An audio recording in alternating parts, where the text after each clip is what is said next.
पण डिमांड कोणी केल्यात वाटण्या? मला नाही वाटत तुझ्या बाबांनी डिमांड केली असेल म्हणून.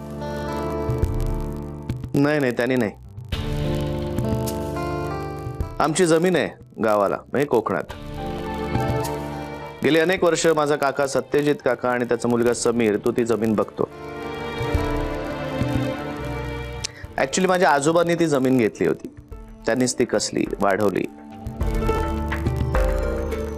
आणि मग पुण्यात मार्केट चांगलं म्हणून तो तिकडचा सगळा माल इथे आणायचे आणि इथे विकायचे. हळूहळू त्यांचा जम बसला त्या धंद्यात. मग त्यांनी तिथे शेतावरती माणसं ठेवली आणि ते इथेच राहायला लागले. त्यांनी हा बंगला बांधला. आजी आजोबा आणि त्यांची 3 मुलं इथेच राहिली. त्यांचं शिक्षणही 3 मुलांचं इथेच झालं.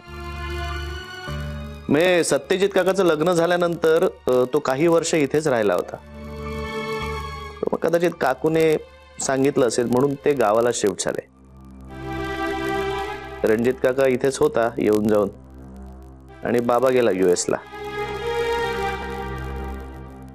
बापरे, म्हणजे इतक्या वर्षांनंतर आता हे 3 भाऊ एकत्र भेटणार आहेत परत आणि मलाही त्यांना भेटता येईल,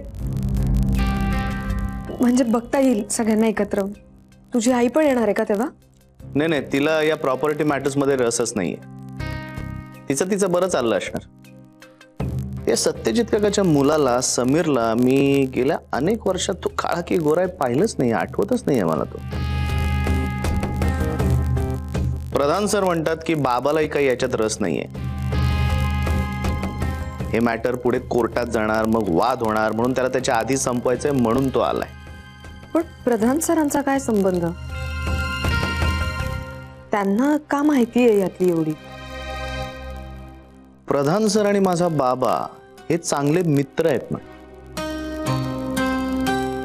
त्यांचं घरी येणं जाणं होतं आधी म्हणे. माझ्या आजोबांनी ही सगळी प्रॉपर्टी आजीच्या नावावर केली आणि ते गेले. पण आजीला त्यांच्या 3 मुलांमुळे माहित नाही कुणावरच विश्वास उरला नव्हता. मी मानव जातीवरचाच विश्वास उडाला होता तिचा. कसं काय माहित नाही, पण प्रधान सरांवर म्हणे तिचा थोडासा विश्वास होता.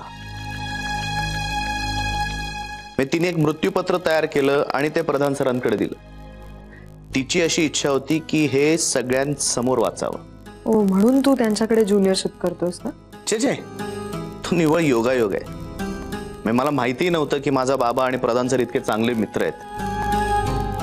मला प्रधान सरांकडे काम करायला आवडलं म्हणून मी त्यांच्याकडे इतकी वर्ष काम करतोय. प्रधान सरांच्या म्हणण्यानुसार माझा बाबा म्हणजे एक रॉयल माणूस आहे.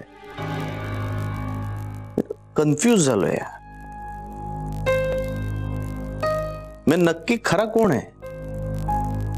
लहानपणी माझ्यावर डाफरणारा खरा की आता माझं कौतुक करणारा खरा? गोंधळ झालाय माझा.